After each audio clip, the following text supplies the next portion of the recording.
sombra se suma otra sombra, la respuesta jamás se hallará.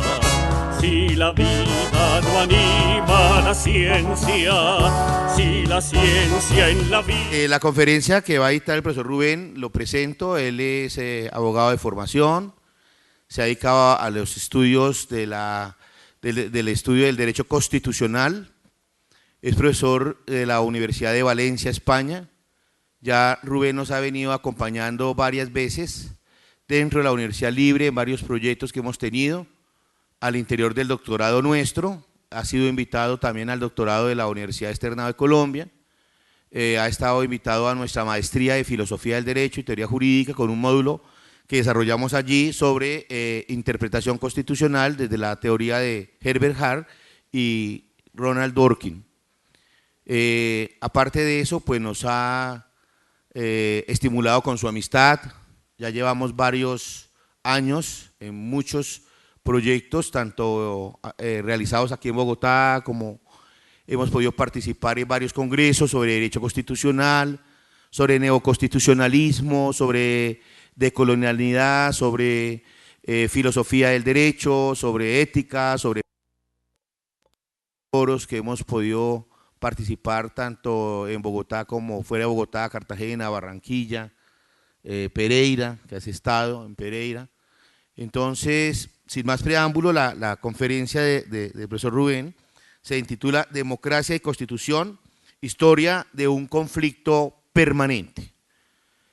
Además, se me olvidaba decir algo importante en mi criterio de la vida del profesor Rubén Martínez Dalmao, es que ha sido asesor en asambleas nacionales constitucionales, creo que eso es un punto muy importante, como fue la Asamblea Nacional Constitucional de Venezuela en el momento del año de 1999, en vida del extinto presidente Chávez, pero también ha participado como asesor de la Constitución boliviana y de la Constitución ecuatoriana. Luego entonces eso le permite tener, Rubén, una experiencia de primer orden en la concepción de estas constituciones. Por eso creo que el tema que ha escogido, Democracia y Constitución, una historia de un conflicto permanente, va a ser de nuestro gran interés y que quiero que todos los estudiantes podamos participar con sus preguntas, etc. Sin más preámbulos, te dejo con el auditorio, Rubén.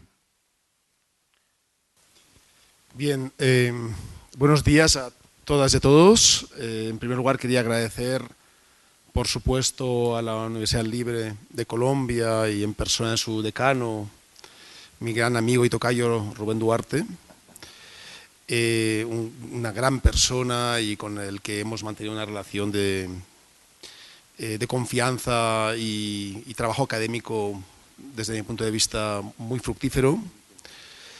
Cuando Rubén me comentó la posibilidad de aprovechar una estancia mía aquí en Bogotá este mes para participar en un evento como este en honor al que era gran amigo Carlos Gaviria, por supuesto le dije que sí, ¿no? Nosotros tuvimos una relación intensa con el profesor Gaviria y desde ese punto de vista planteé mi conferencia porque Carlos vino a Valencia en varias oportunidades. Él tiene hijos suyos que viven allá incluso. En el 2008 organizamos el primer congreso internacional sobre nuevo constitucionalismo latinoamericano, al cual vino el profesor Gaviria. 2008 fue un año muy importante. 2008 se aprueba la que es seguramente la constitución más avanzada del mundo actualmente, que es la Constitución ecuatoriana del 2008.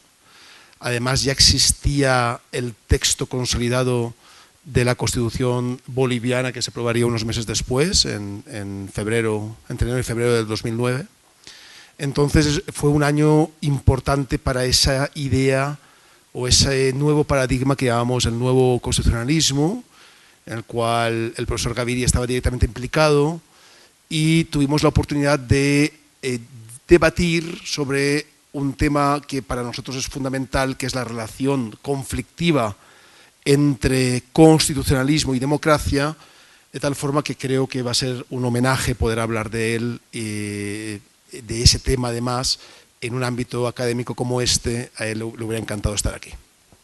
Bien, por tanto mi conferencia se titula así, una relación conflictiva entre constitucionalismo y democracia, y voy a intentar exponerlo desde un plano teórico, pero después también quiero descender, aterrizar a ámbitos prácticos en el ámbito de lo que llamamos, ¿no?, nuevo constitucionalismo, para que veamos cómo hay algún tipo de solución dentro de ese marco. Ustedes saben que en derecho constitucional hemos avanzado muy poco en los últimos siglos. Es decir, cuando ustedes van a una clase de derecho constitucional, pues seguramente ¿de qué les hablarán? Les hablarán de Montesquieu, ¿no?, de Montesquieu, la división de poderes, a lo mejor un poco de suerte les hablarán de Bodino, ¿no?, todavía más antiguo que Montesquieu, de Hobbes, ¿no?, de Locke, ¿no?, la aparición del liberalismo, y quizás algunos se atrevan ya a hablar de Rousseau y digamos, del nuevo paradigma del relato que fue la democracia y que incidió de lleno directamente en la Revolución Francesa.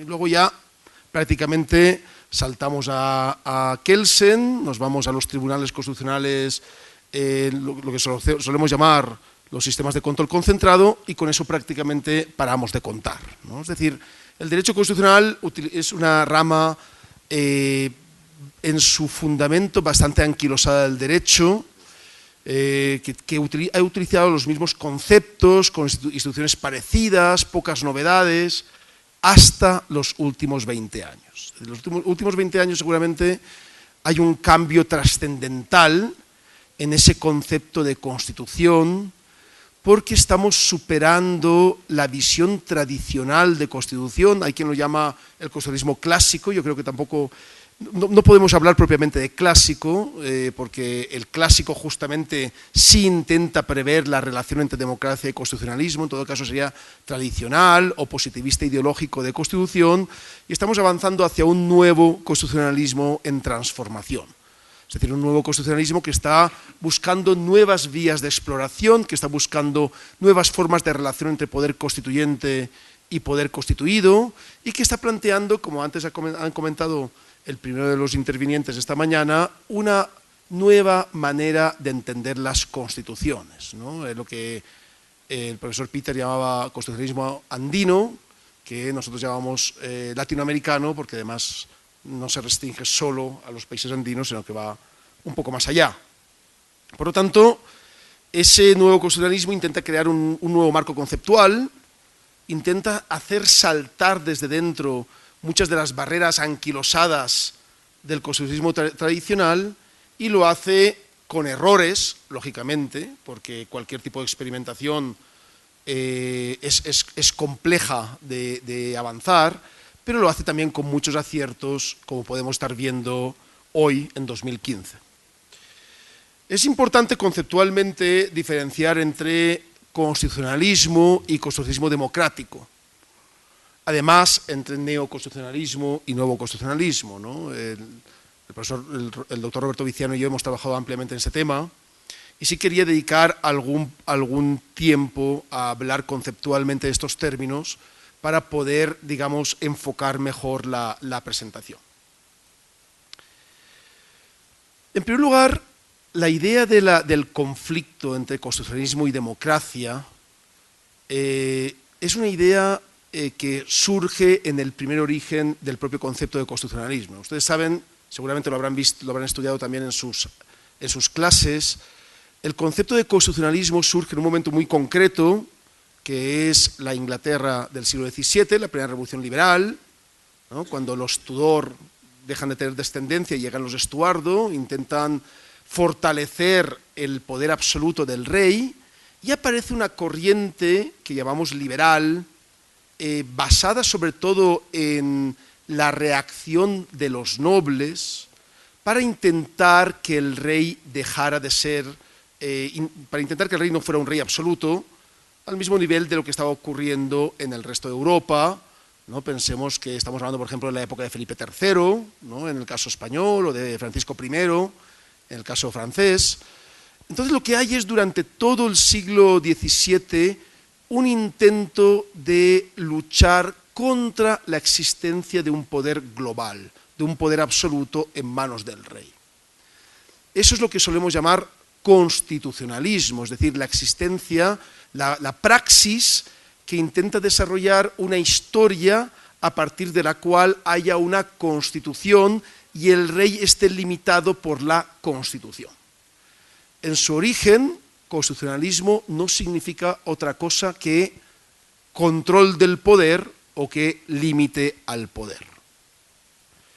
Por lo tanto, el constitucionalismo como límite al poder, hoy en día todavía tiene, dentro del marco de nuestras constituciones, tiene una importancia trascendental.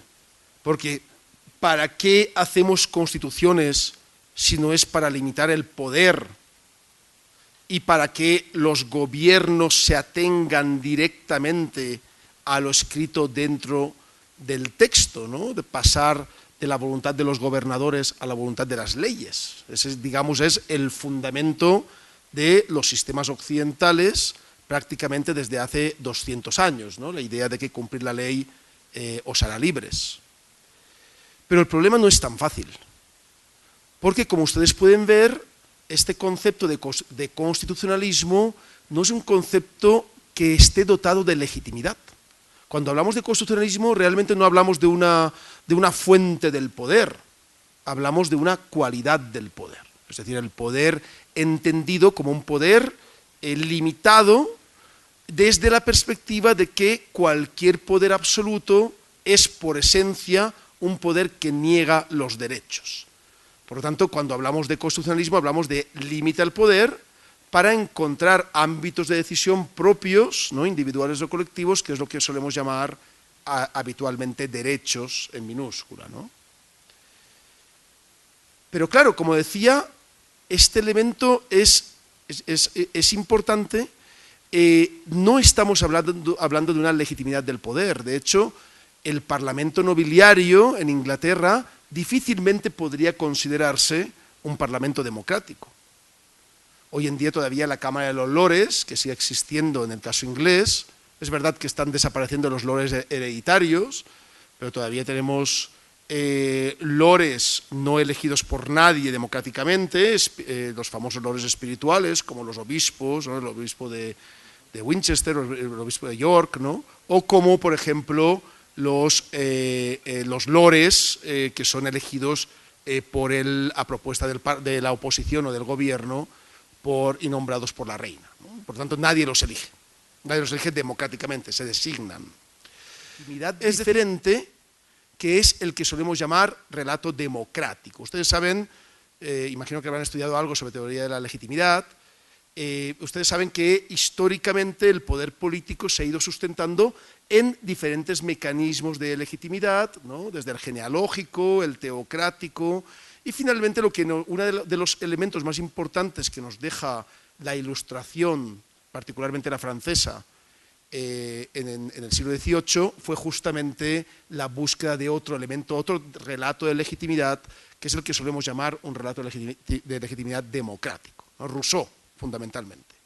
El concepto de soberanía popular, ¿no? La ley entendida como emancipatoria, como instrumento de emancipación, y el hecho de que, como decía Rousseau, cualquier límite al poder popular es por esencia un límite antidemocrático. Por lo tanto, el fundamento del pensamiento de Rousseau es que la democracia no puede tener límites porque la existencia de límites siempre es exógena a la propia democracia, al propio concepto de pueblo, y eso significaría que no somos una sociedad democrática.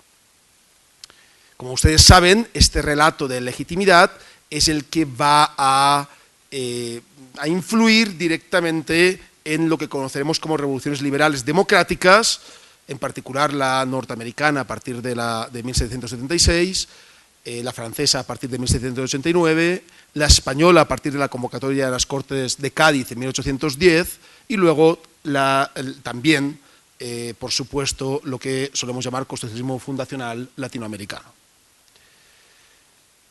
Pero existe una gran diferencia entre estas revoluciones liberales democráticas y lo que solemos llamar una democracia rousseauiana. como también existe una gran diferencia entre estas revoluciones liberales democráticas y lo que hemos llamado constitucionalismo. Por eso los teóricos solemos diferenciar entre la revolución liberal inglesa y las que vienen a continuación. ¿Y dónde se sitúa esta diferencia? Como todos los buenos cuentos, este también tiene una solución, que es una solución que vamos a intentar explicar mínimamente, porque nos va a dar de lleno algunas claves para entender lo que solemos llamar nuevo constitucionalismo. Democracia y constitucionalismo son teóricamente incompatibles, porque la democracia significa un poder absoluto del pueblo y el constitucionalismo significa, como hemos visto ya, un poder limitado y el gobierno de las leyes. Por lo tanto, teóricamente, democracia y constitucionalismo dentro de un mismo vaso sería como colocarle aceite a este agua, es decir, no se podrían disolver. No podríamos tener un poder limitado y absoluto al mismo tiempo, ni podríamos tener un poder, digamos, global, que niegue derechos, y al mismo tiempo un poder constitucional que plantee derechos al mismo tiempo. Eso es lo que solemos llamar la tensión entre democracia y constitucionalismo, a la cual prácticamente están dedicados casi todos, una gran parte de los teóricos políticos de los últimos 60 años, intentando desbrinar esa relación, que es una relación por esencia conflictiva. Ahora bien, ¿no tiene solución esta tensión? Lógicamente tiene solución, y justamente las revoluciones liberales democráticas nos han planteado una de las soluciones, o por lo menos desde mi punto de vista, la solución clave, ¿no? Aunque es verdad que últimamente haré referencia un poco más tarde a ello, aparecen otro tipo de intentos de solucionar la relación entre democracia y constitucionalismo. Y el fundamento de la solución es la creación de un concepto único que incorpora los dos contrarios, ¿no? Pienso en una especie de Aufhebung hegeliano, basado en la unión de la democracia como legitimidad del poder y el constitucionalismo como límite al poder. Y esta unión implica necesariamente una relación de dependencia entre los componentes del concepto que no pueden desmarcarse de entre ellos. Es lo que solemos llamar constitucionalismo democrático, ¿no? Que parecería una contradicción en los términos. Desde este punto de vista no lo es, porque constitucionalismo y democracia formarían parte del mismo concepto. ¿Y cómo se justifica teóricamente esta diferencia? Se han estudiado, que me imagino que sí, los elementos fundamentales de la teoría del poder constituyente, ¿no? Desde Paine, principalmente, más que Sieyès, que digamos que lo que hace es sobre todo adaptar la realidad al planteamiento teórico. El fundamento está en aquel magnífico artículo de la Constitución de Filadelfia de 1776, que dice: el pueblo manda y el gobierno obedece. El pueblo manda y el gobierno obedece. Y, como continúa diciendo el artículo, aquel gobierno que no obedece al pueblo es un gobierno ilegítimo y debe ser relevado automáticamente, ¿no? Ese derecho a la rebelión, del que ayer nos hablaba el profesor Rodolfo Arango, por ejemplo, es el fundamento del concepto constitucionalismo democrático, que se basa justamente en el pueblo manda, poder constituyente democrático, el gobierno obedece, poder constituido con base en ese marco del poder constituyente, o con base en esa legitimidad del poder constituyente. De esa forma tendríamos una solución, digamos, teórica, digo teórica porque ahora hablaremos de las consecuencias prácticas, no es tan fácil, ¿no? En el marco práctico no es tan fácil, una solución teórica entre un poder absoluto, un poder popular, ¿no? Un concepto de poder basado en una legitimidad pura, un poder no jurídico, que los abogados además normalmente tienen problemas en comprender, que es un poder constituyente democrático, y un poder limitado, un poder constituido, un poder donde sí hay una, digamos, una vida basada en el límite al poder y en la generación de derechos. De tal forma que la dinámica poder constituyente, poder constituido, desde la aparición en las constituciones norteamericanas a partir de 1776, porque el primer lugar, como seguramente sabrán, donde aparece esta solución real fue con la emancipación de las 13 excolonias inglesas en la costa este norteamericana, que se llamaba Nueva Inglaterra, la aparición del republicanismo, ¿no? la recuperación de las meeting towns, ¿no? de lo que se conocía como las reuniones de la ciudad, donde los colonos tomaban decisiones democráticamente respecto a su marco de gobierno, y que luego eso decantó cuando tuvieron que plantear ex novo qué tipo de gobierno realizaban y qué tipo de sociedad organizaban, decantó en las primeras asambleas constituyentes del mundo, que fueron las que tuvieron lugar entre 1776 y 1787, algunas muy avanzadas, ¿no? Como la de Filadelfia, como la de Virginia, otras, digamos, un poco más conservadoras, como la de Maryland, ¿no? La de Delaware, y algunas otras más, la de New Hampshire. Es decir, hubo modelos prácticamente para todos. Es verdad que este concepto de constitucionalismo democrático, ahora me voy a referir a ello, va desapareciendo en el momento en que se rompe la relación entre democracia y constitucionalismo y aparece lo que algunos autores, como el profesor Pisarello, llaman la hegemonía del constitucionalismo, ya en el siglo XIX, a finales del siglo XVIII y durante el siglo XIX. El mismo caso ocurre en Francia, como ustedes seguramente conocerán. El caso francés es un caso también emblemático en este sentido. Cuando Luis XVI convoca a los Estados Generales, simplemente en principio era para que haya una especie de amenaza a la nobleza y paguen algo más de impuestos, no pagaban impuestos en marco de la monarquía absoluta o del despotismo ilustrado. Entonces esa convocatoria es utilizada por los liberales para plantear la relación poder constituyente y poder constituido, lo cual, como ustedes saben, seguramente desata las iras del rey, que los expulsa de Versalles, ¿no? El magnífico palacio barroco de Versalles. Finalmente se hospedan muy cerca en la cancha del juego de pelota y plantean el famoso juramento del juego de pelota, que también pintó David, ¿no? Se van al Louvre, seguramente ser uno de los cuadros que verán, el juramento del juego de pelota, por el cual los constituyentes franceses se declaran poder constituyente y plantean y realizan aquel juramento por el cual no se van a disolver como Asamblea Nacional hasta que no doten a Francia de una constitución democrática. Entonces, ¿qué entienden los liberales norteamericanos y los liberales franceses a finales del siglo XVIII como una constitución democrática? Entienden una constitución que proviene del poder constituyente popular, es decir, proviene del pueblo, y que organiza y limita al gobierno, ¿no? Ese, digamos, es el concepto teórico,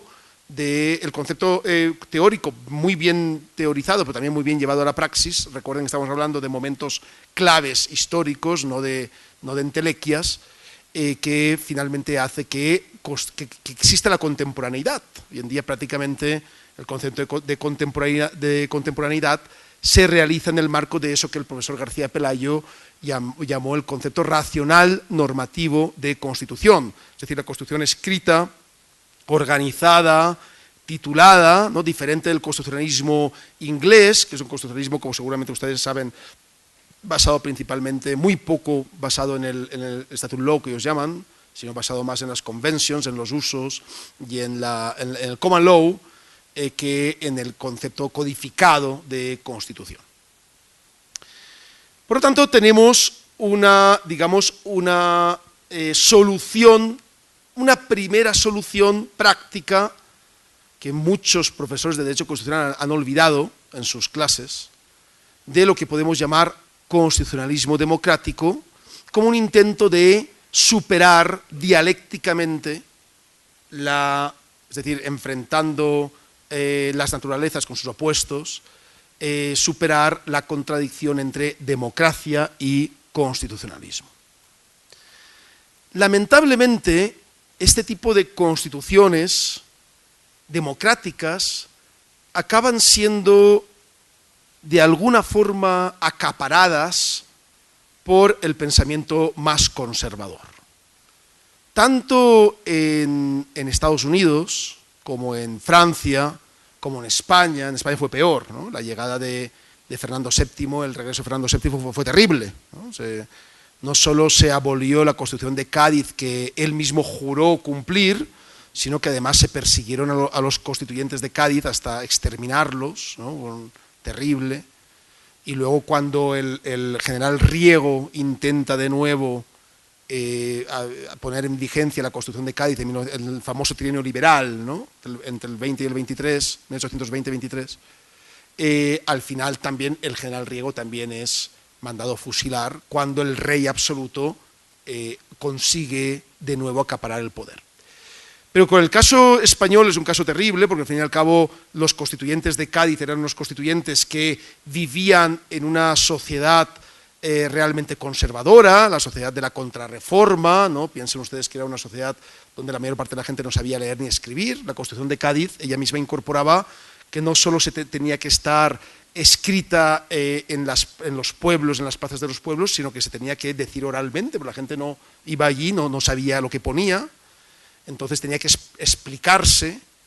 Y es verdad que en ese caso, pues, al grito de "vivan las cadenas", ¿no? Un grito terrible donde los haya, los españoles prefirieron seguramente una monarquía absoluta, o por lo menos una monarquía concertada, ya con Isabel II, o con la regencia de María Cristina, para ser más exactos, que esa idea que la vanguardia liberal gaditana había planteado en momentos de euforia democrática, ¿no?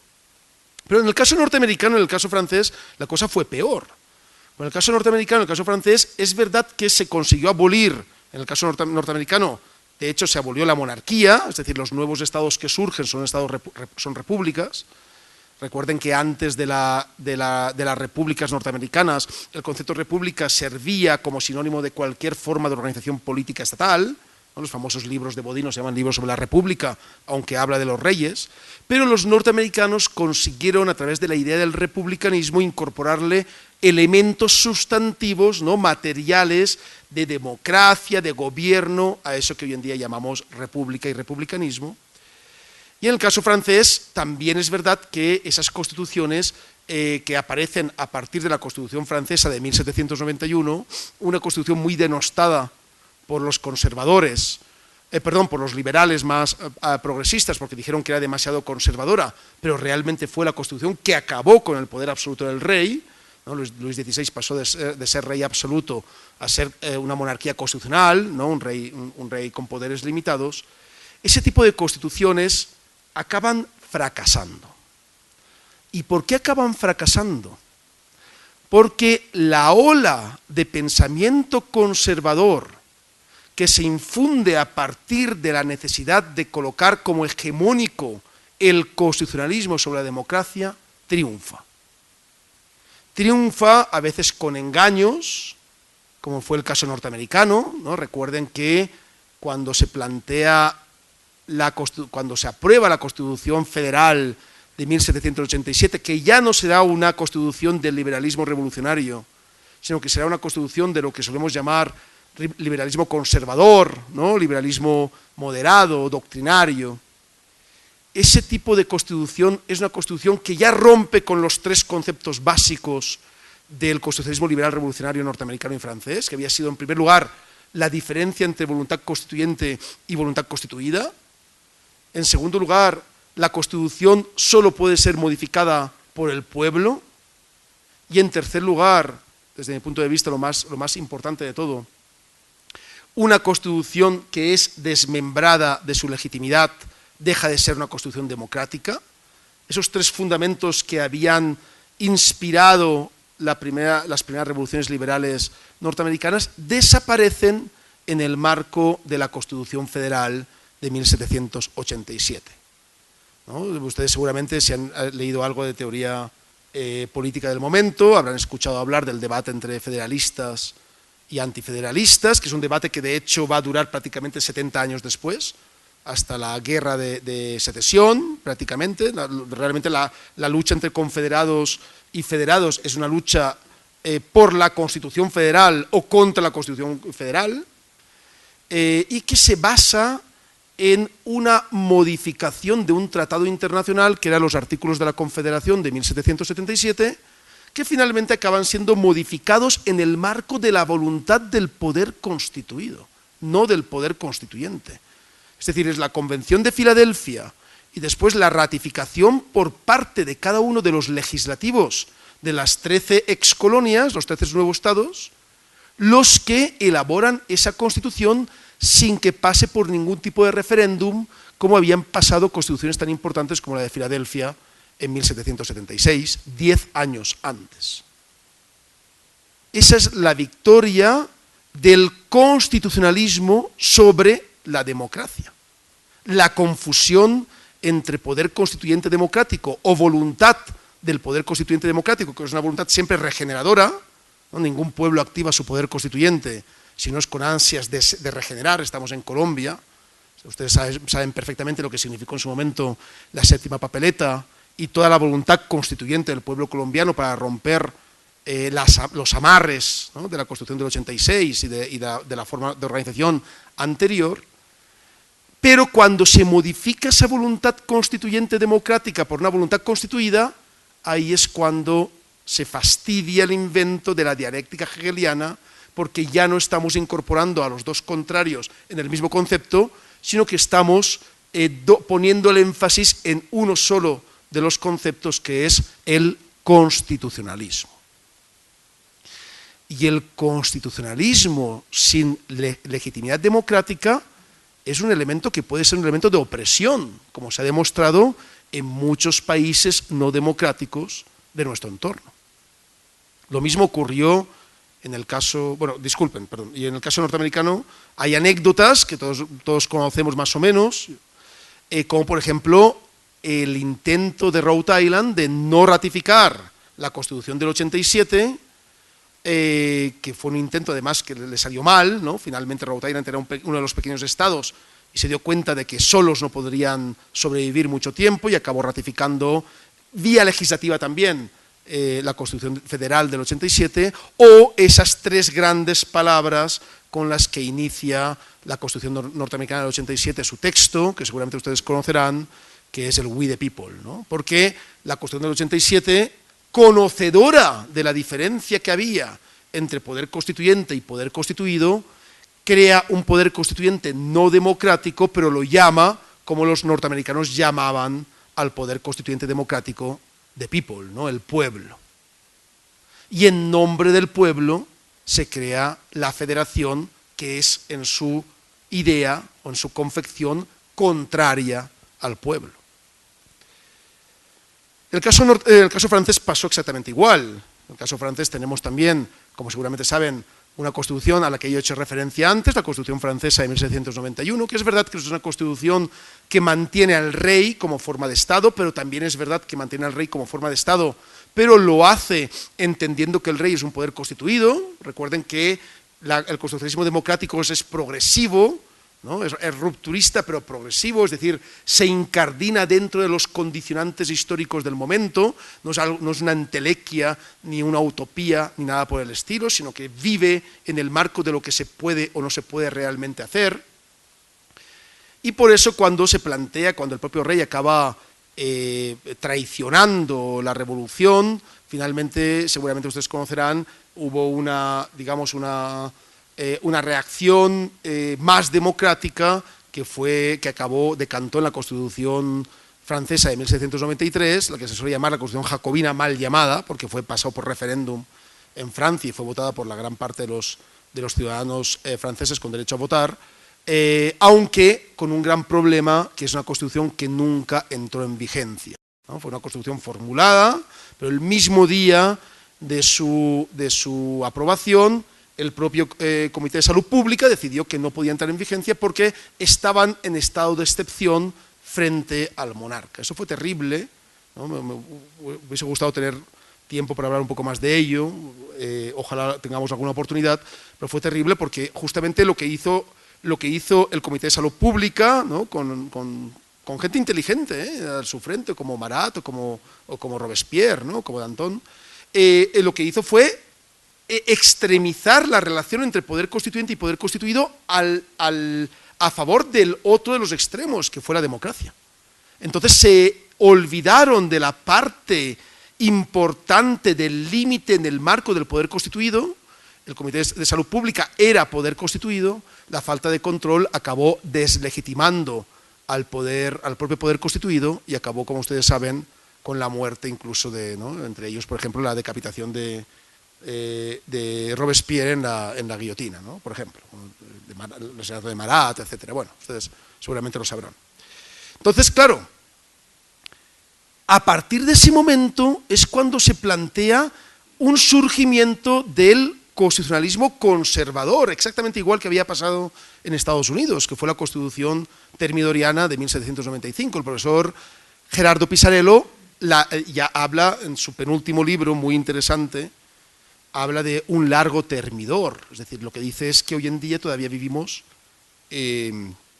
no fruto de esa idea revolucionaria liberal que transcurre entre 1776 y 1787 en el caso norteamericano, o entre 1789 y 1793 en el caso francés, o entre 1810 y 1814 en el caso español, etcétera, y como eso podríamos ver cada uno de los momentos fundacionales del liberalismo revolucionario, sino a partir de la usurpación del concepto de constitución por el pensamiento, por la ideología conservadora, que él llama el largo termidor, ¿no? Hoy en día todavía estaríamos, por lo menos en buena parte del mundo, en esa idea del largo termidor, donde que se basa fundamentalmente en tres elementos.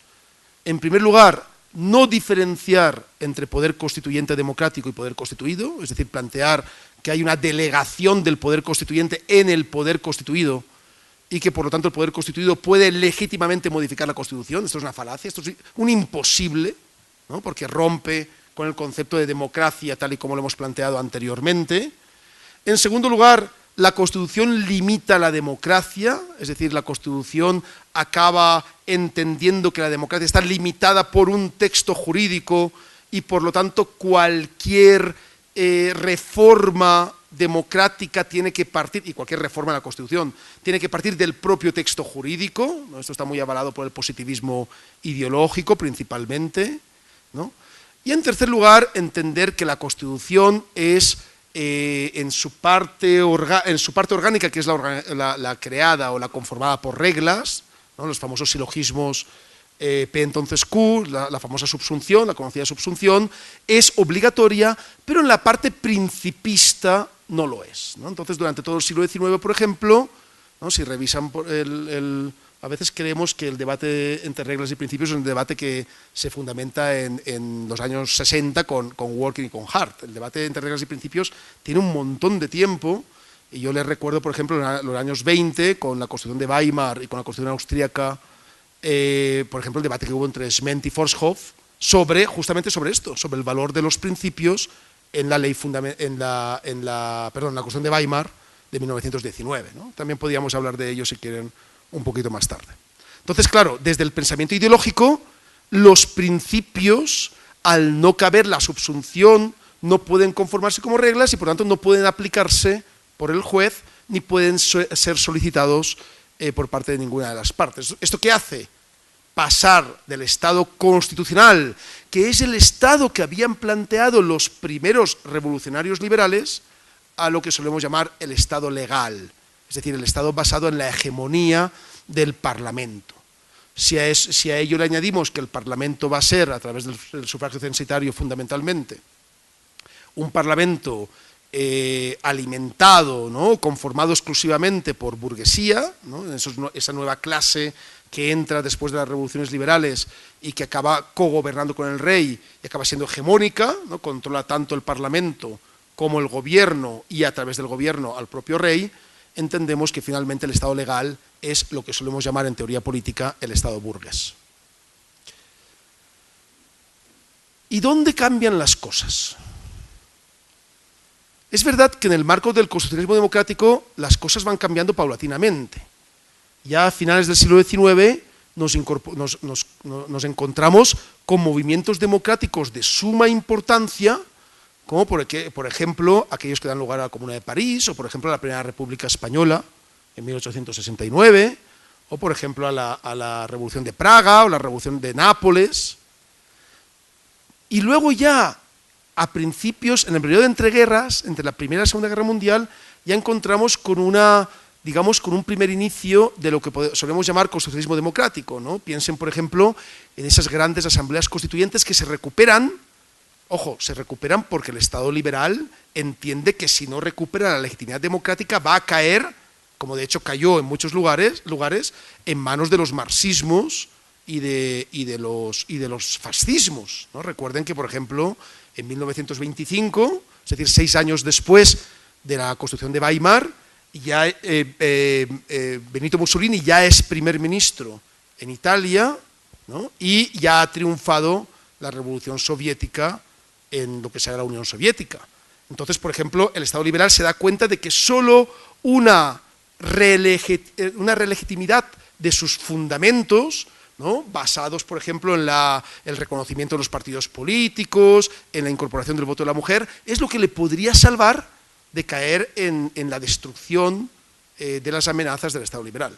Y por eso aparecen grandes constituciones, como fue la Constitución de Weimar de 1919, la única constitución democrática que tenía Alemania, ¿no? Alemania hoy en día no se rige por una constitución democrática, la ley fundamental de Bonn es eso, una Grundnorme, como llaman los alemanes, no es una Verfassung, o sea, no es una constitución, porque fue un texto negociado con las potencias aliadas que ganaron la Segunda Guerra Mundial, no hubo asamblea constituyente ni nada por el estilo. Todavía hay un artículo hoy en la Constitución, en la Ley Fundamental de Bonn, que habla de que esta ley fundamental pasará a ser una constitución cuando sea votada por el pueblo alemán. ¿Qué habrán pasado? Pues 66 años, ¿no? Y nadie se acuerda de ese artículo, porque la democracia suele ser olvidada por el constitucionalismo permanentemente.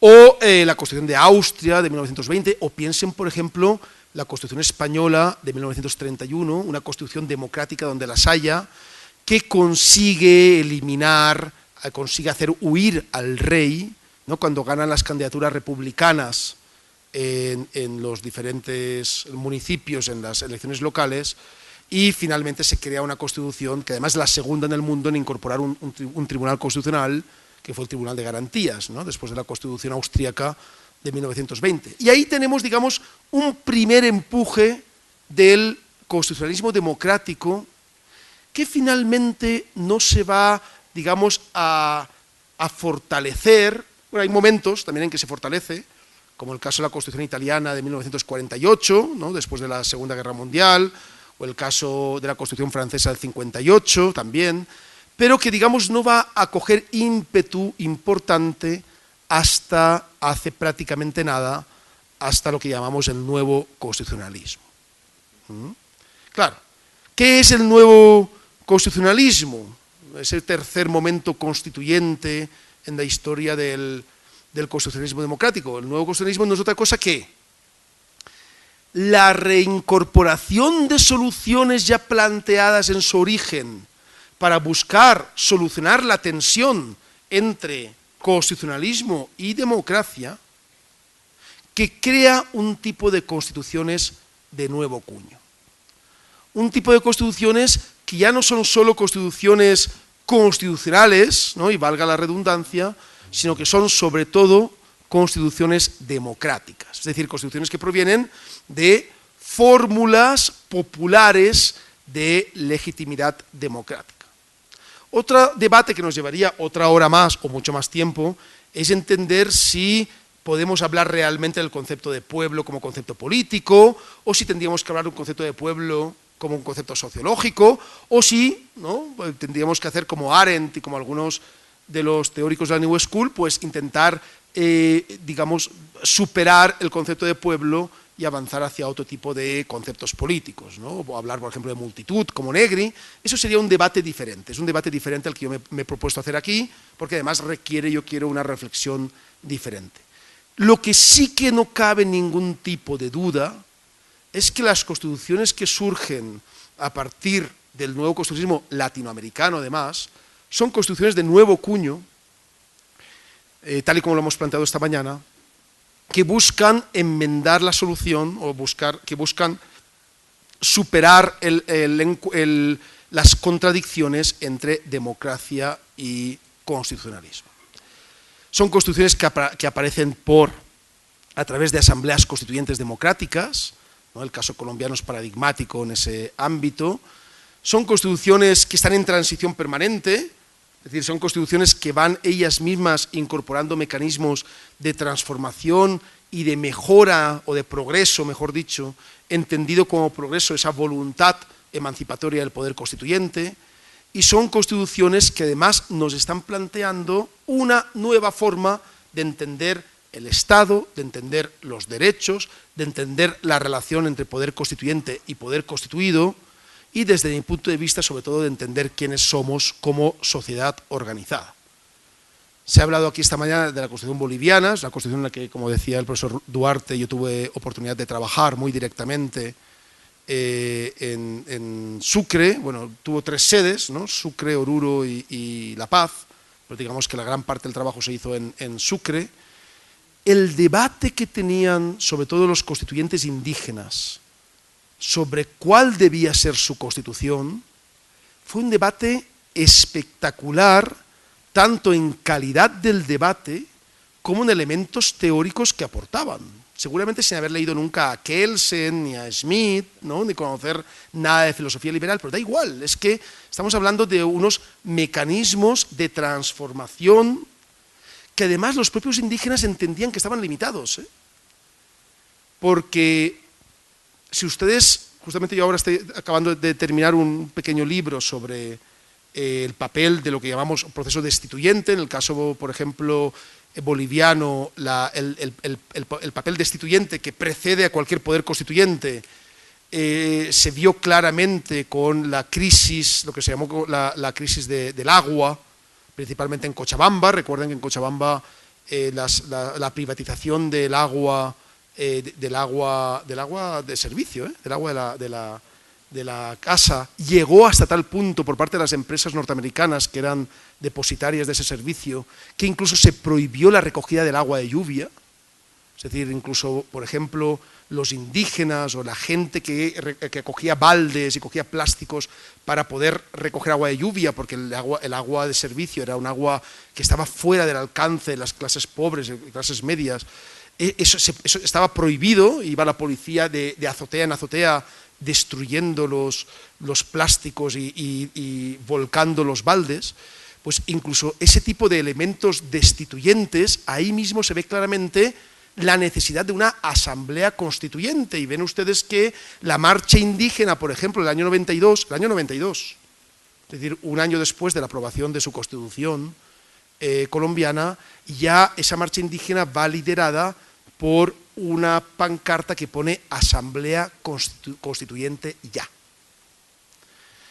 Y los indígenas bolivianos entendían que estaban utilizando un elemento de creación puramente liberal. Nadie les engañó sobre eso. Ellos sabían perfectamente cuál era la construcción liberal del concepto de constitución. Y sabían que el concepto de constitución es un texto liberal, extraído del pensamiento liberal, ¿no?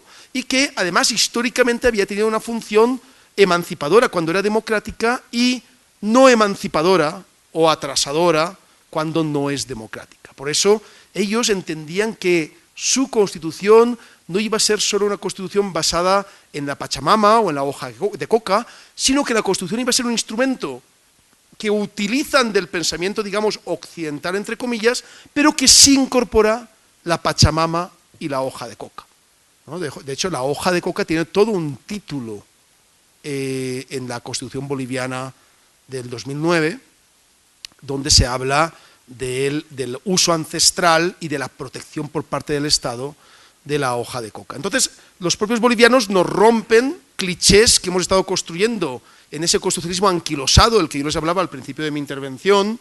Entonces nos rompen clichés y nos hablan, por ejemplo, de una elección directa de un tribunal constitucional, ¿no? Cosa que además en el debate entre Smith y Kelsen, ¿no?, a raíz de quién debe ser el defensor de la Constitución, ya se plantea, ya el propio Kelsen dice, el profesor Smith seguramente no tiene razón en nada de lo que me dice, pero seguramente en algo apunta correctamente, que es a que si los magistrados del Tribunal Constitucional, ¿no?, la Corte Constitucional, son magistrados que interpretan la Constitución, posiblemente, y la interpretación es fundamentalmente política, como el propio Kelsen acepta en la tercera edición de la teoría pura del derecho, esa interpretación tendría que ser, es política, por lo tanto, esos magistrados tendrían que ser elegidos democráticamente por parte de la ciudadanía, por parte del electorado. Pues bien, sin haber leído seguramente a Kelsen, como les comentaba, los propios indígenas, los constituyentes bolivianos, ya entendieron esta necesidad y crearon un tribunal constitucional plurinacional, es decir, con mitad de componentes de la justicia originaria y mitad de componentes de la justicia ordinaria, que es elegido por voto directo por parte de las bolivianas y los bolivianos a través, después de una campaña electoral no partidista y controlada por los mecanismos de difusión estatales, donde cualquier persona tiene el mismo derecho para hacer uso de ese tipo de mecanismos de difusión, ¿no? Pues debates televisivos, prensa, etcétera, ¿no?, radio, etcétera. O, por ejemplo, el caso ecuatoriano, que es un caso que a mí me parece muy importante. Yo creo que la Constitución ecuatoriana se estudia más fuera de América Latina que dentro de América Latina. Es decir, yo he estado en grupos de trabajo sobre el summa causa, ¿no?, el summa camaña, y la incorporación de esa visión pachamamística del buen vivir en Alemania, en Italia, en Francia, en España. Y aquí, salvo en América Latina, salvo en Brasil, que también hay grupos de trabajo, ¿no?, en Río de Janeiro, en Porto Alegre, en la propia Brasilia, hay bastantes grupos de trabajo, pero en el resto de América Latina, por ejemplo, no se estudia. Es muy difícil que un profesor de constitucional hable de la Constitución ecuatoriana del 2008 en su clase. Es una Constitución que rompe todo tipo de estereotipos tradicionales y que habla de la obligación de las ciudades de tener ciclovías, y se incorpora la palabra ciclovías en la Constitución, y habla de la identidad de género, y habla del SIDA, ¿no?, y no tienen ningún miedo en colocar el VIH en la Constitución, y se dice está prohibida la discriminación por tener VIH, y que habla de la forma democrática y que habla del control democrático de los poderes económicos y de los medios de comunicación. Por ejemplo, establece una prohibición a través de una regla que me parece interesantísima, que es: los poderes económicos no pueden tener acciones en medios de comunicación. Es decir, se prohíben constitucionalmente los holdings entre poderes económicos y medios de comunicación. Dicen, no, a usted no le prohibimos que sea banquero, usted le prohibimos que sea banquero y que además tenga una televisión. O usted puede elegir, o tiene la televisión o es banquero. Normalmente eligen ser banqueros, pero bueno, podías elegir, ¿no? Entonces, claro, luego dicen, no, el atentado del gobierno ecuatoriano contra los medios de comunicación. Bueno, con independencia de las políticas de Correa, que es poder constituido, no poder constituyente, y con lo cual yo no me voy a meter, el caso ecuatoriano es un caso claro de una voluntad de crear una democracia de nuevo cuño dentro de un marco de una sociedad de nuevo cuño. Y también les voy a decir que yo di clases en Ecuador desde el año 97, es decir, más tiempo del que me gustaría, porque ya nos hacemos viejos, pero el cambio experimentado por ese país desde la entrada en vigencia de la Constitución de 2009 es un cambio trascendental, en todo, en la educación, en la cultura política de la gente, en las infraestructuras, ¿no?, en la creación del Estado, y eso a pesar de las limitaciones enormes que tienen, entre ellas la dolarización, como seguramente conocen, y la dependencia de los hidrocarburos. Bien, o el caso venezolano. A mí el caso venezolano es un caso que me produce mucha tristeza,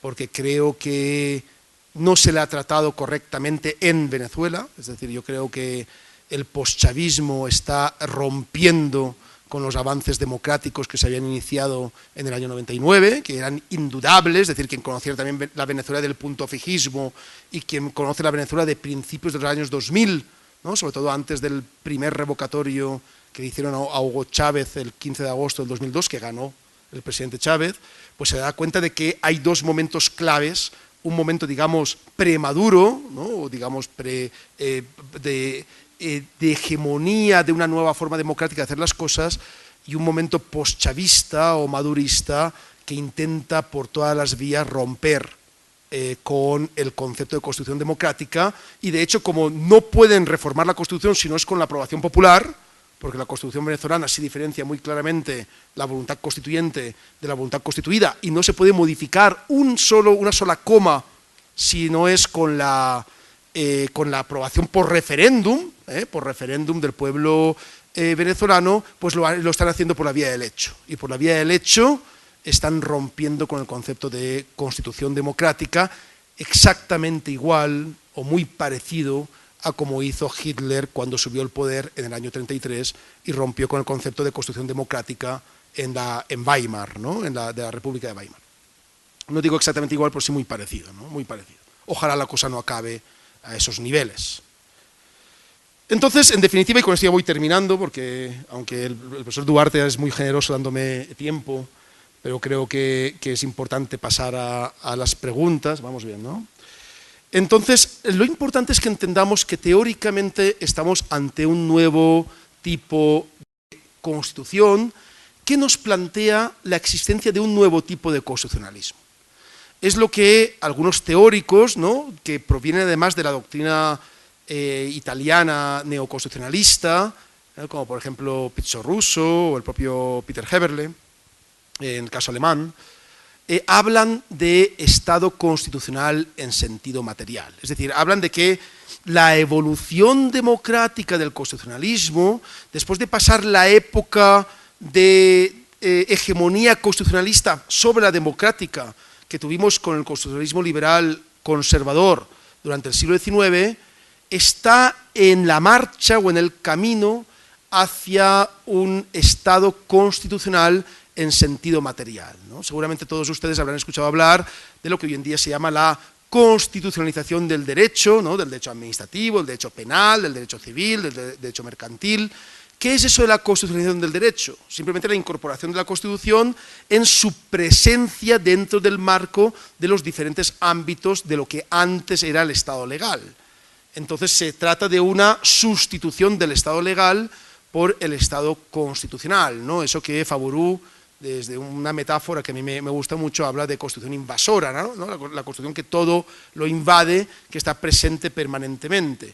Pero esa constitución no puede ser cualquier constitución, porque si es cualquier constitución nos encontramos con que un Estado totalitario basado en una constitución también sería un Estado constitucional. Es lo que algunos autores lo denominan Estado constitucional en el sentido formal, ¿no? Piensen, por ejemplo, en las leyes fundamentales franquistas.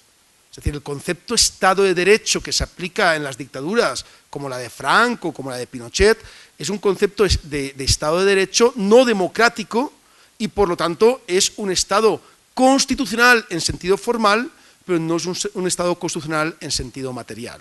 Un Estado constitucional en sentido material es aquel donde lo que penetra es una constitución democrática que es transformada permanentemente desde la hegemonía popular, desde la voluntad popular, y que diferencia muy claramente la voluntad entre la voluntad constituyente y la voluntad constituida. Y en eso estamos. Estamos en la teorización y en la búsqueda de mecanismos de consolidación de ese Estado constitucional en sentido material. Y estamos además en un país como Colombia que está en plena ebullición dentro del marco de ese constitucionalismo en transición y que van a requerir sí o sí, si realmente quieren hacer bien las cosas, de un nuevo proceso constituyente para poder avanzar democráticamente en la paz y en la hegemonía de los derechos. Que lo pueden llamar como quieran, lo pueden llamar congresito, ¿no?, lo pueden llamar como ustedes, lo pueden llamar como quieran, pero que finalmente será un mecanismo de creación de una nueva hegemonía democrática que avance en el marco de la consolidación del Estado constitucional, ¿no? En el momento en que ya se escinde de la Constitución actual y que plantea nuevas formas de legitimidad, lógicamente ya es poder constituyente democrático. O también lo podemos ver en el caso español, ¿no? Yo, por ejemplo, fui elegido hace 1 mes y 5 días, ¿no? Senador suplente a propuesta de Podemos en el Senado de España. Entonces, Podemos, por ejemplo, lo que plantea es la necesidad de romper con los elementos de la transición vigilada desde el franquismo para avanzar hacia una nueva forma democrática de decisión colectiva, ¿no? Eso que solemos llamar unidad popular o mecanismos de decisión popular. En el caso español la cosa está bastante complicada, porque ustedes por lo menos tuvieron la capacidad en el año 90 de romper con la estructura legalista anterior y de ser capaces de entender que la nueva Constitución, la Constitución del 91, con todos sus problemas, con algunas debilidades, ¿no? con algunos elementos que se han puesto en tela de juicio, además porque el constituyente colombiano no tuvo desde mi punto de vista, la precaución de diferenciar entre voluntad constituyente y voluntad constituida, y por lo tanto ha tenido decenas de reformas la Constitución desde la voluntad constituida y no desde la voluntad constituyente. Pero a pesar de todo, ustedes tienen un precedente importante, que es la magnífica Constitución colombiana de 1991, referente en todos los marcos teóricos constitucionales del mundo, en todos. Nosotros no. La Constitución española del 6 de diciembre del 78 fue una Constitución que proviene de la legalidad franquista, que de alguna forma consensúa la voluntad de las élites franquistas que negocian con los nuevos intervinientes políticos, como era el Partido Comunista o el Partido Socialista, para mantener el status quo, y no fue una constitución de ruptura como la suya, ¿no? Fue una constitución de reforma desde las leyes fundamentales franquistas. Recuerden que la ley para la reforma política, ¿no?, firmada por don Juan Carlos I y por el presidente de aquella época, Adolfo Suárez, fue lo que se denominaba una ley fundamental del reino, es decir, una ley fundamental de Franco. Pero vamos por el mismo camino que ustedes. Es decir, en el caso español, yo creo que la única forma de poder avanzar democráticamente, y eso se está viendo ya ahora mismo, las elecciones que tendrán lugar de aquí a diciembre, no sabemos cuándo, porque yo creo que el poder constituido no se atreve a convocarlas, ¿no? Se está resistiendo a convocarlas, pero que salvo que den un golpe de Estado, tendrán que tener lugar entre la última semana de noviembre y la segunda de diciembre, ahora, dentro de 3 meses, 4 meses. Esas elecciones serán unas elecciones preconstituyentes, y también nosotros, como los bolivianos o como los ecuatorianos o como en buena medida los colombianos, intentaremos avanzar con ustedes hacia el Estado constitucional en sentido material. Muchas gracias.